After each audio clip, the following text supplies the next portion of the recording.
Hello students, welcome back. In our previous video, we discussed about Jacobins, how Jacobin club was formed, how they came into existence, who were the members of Jacobin club. All these things we have already discussed, and we also came to know that out of so many political clubs, Jacobins were most successful one. Today in this video we will try to understand the achievements of Jacobin club.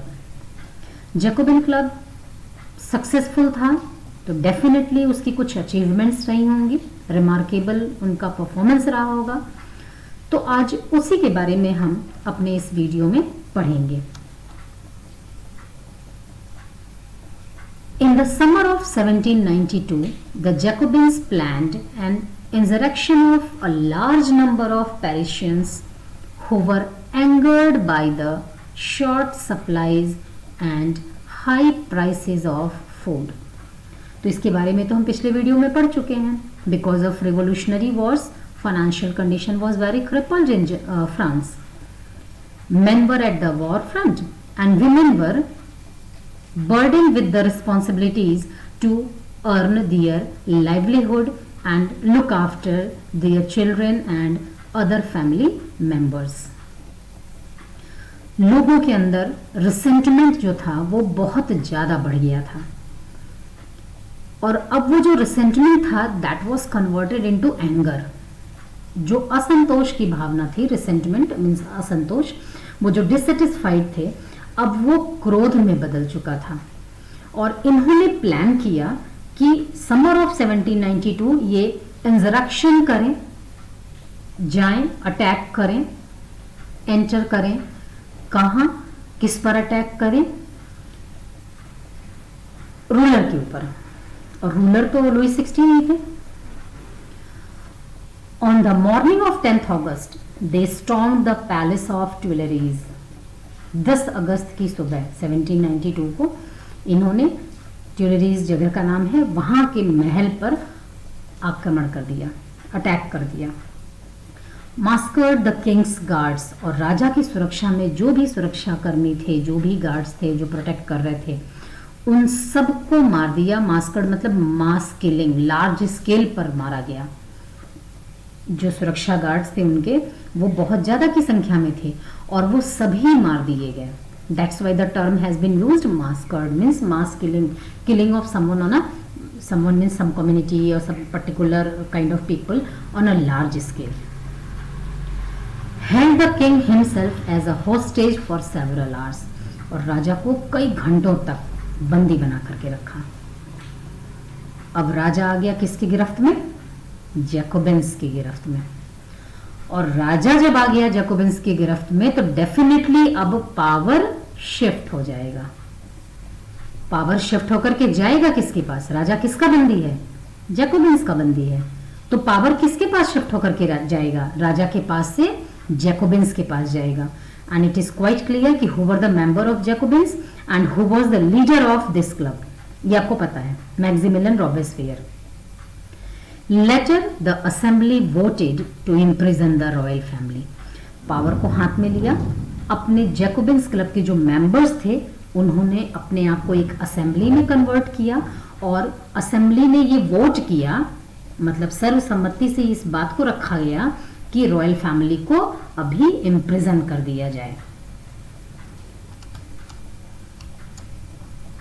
अब constitution of 1792, power has been shifted from Louis 16 to Jacobins. Elections were held. Royal family को imprison कर दिया है, याद रहे, अभी execution नहीं हुआ है राजा का। राजा और उनकी जो रानी है वो इम्प्रिजन में है, और किसकी कस्टडी में? जैकोबिन्स की कस्टडी में। जैकोबिन्स ने क्या किया? जैसे रिप्रेजेंटेटिव्स ऑफ थर्ड स्टेट ने खुद को नेशनल असेंबली में कन्वर्ट कर लिया था, वैसे ही जैकोबिन्स ने क्या किया? खुद को भी एक असेंबली में कन्वर्ट कर लिया। और ये जो इलेक्शन हुआ, जितने लोग, जितने मेंबर्स थे जैकोबिन्स क्लब के, उन सभी ने वहाँ इलेक्शन हुआ फ्रांस में, और जो नई असेंबली बन करके आई उसे कन्वेंशन का नाम दिया गया। जो थर्ड ई स्टेट के रिप्रेजेंटेटिव्स ने खुद को असेंबली में बनाया था, अपने आप को जो असेंबली में कन्वर्ट किया था, तो उन्होंने अपने आप को नेशनल असेंबली कहा था, और जैकोबिन्स जो थे उन्होंने अपने आप को कन्वेंशन का नाम दिया था। All main of 21 years and above, अब ये फीचर है आपका 1792 का, constitution of 1792। All man of 21 years, अब आप याद करिए constitution of 1791, all man of 25 years and above. Difference clear है?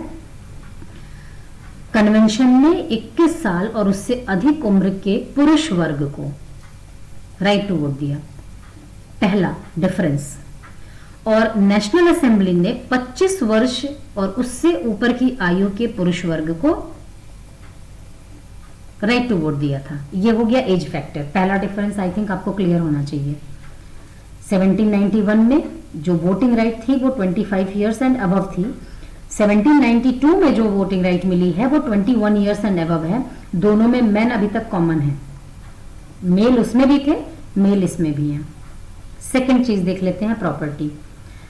1792 में मैंने यहां आपको बता रही हूं कि रिगार्डलेस ऑफ वेल्थ, मतलब वेदर यू आर रिच और पुअर इट डजंट मैटर, पहली कंडीशन आपको मेल होना होगा, दूसरी कंडीशन आपकी एज जो है वो 21 ईयर्स और अबव होनी चाहिए।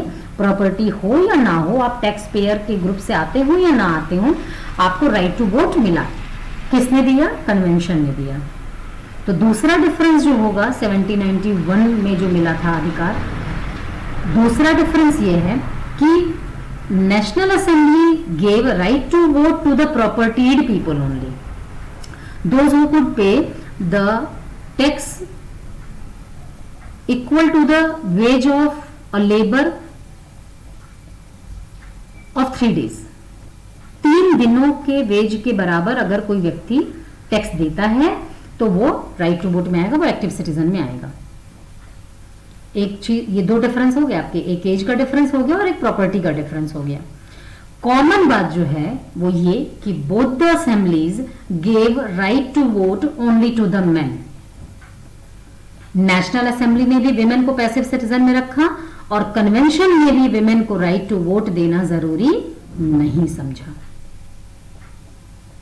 On 21st September 1792, it abolished, it means convention. Convention abolished the monarchy. याद रहे अभी भी राजा गिरफ्त में है, imprisoned किया हुआ है।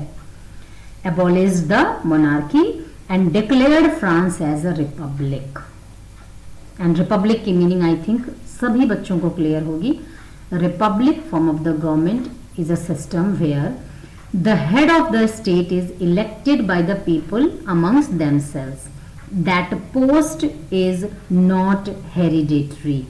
आनुवंशिक पद नहीं होता है, वो जनता चुनती है उस व्यक्ति की, उस कैंडिडेट की काबिलियत के बल पर, एफिशिएंसी, उसका क्या रेपुटेशन है, उसके आधार पर। तो आई थिंक कि constitution of 1792 is okay, clear to everyone. Next, move to the next slide. Now, execution of Louis XVI. Louis XVI was sentenced to death by a court on the charge of treason. देशद्रोह के मुकदमे में इनको court ने मौत की सजा सुना दी।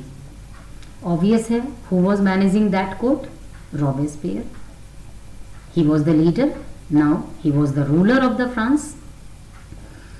On 21st January 1793, तब से ये इम्प्रिजन में थे। He was executed publicly at the place de la Concorde. जगह का नाम है ये। पब्लिकली इनका एग्जीक्यूशन किया गया। And the Queen, his wife, Mary Antoinette, met with the same fate shortly after. और थोड़े समय बाद क्वीन के साथ भी वही बात दोहराई गई। And this was the end of absolute monarchy in France. France became Republic. with the death of Louis XVI. Now who came to the power? तो already तो power में आ चुके थे Robespierre. Maximilian Robespierre was already in power. He came into the power before the execution of the ruler. लेकिन जब ruler का execution हो गया, then he came into full fledged and he started ruling in France. How did he rule? What was his strategy? How he managed the things? About all these things we will discuss in our next video, that with the heading Reign of Terror. Thank you.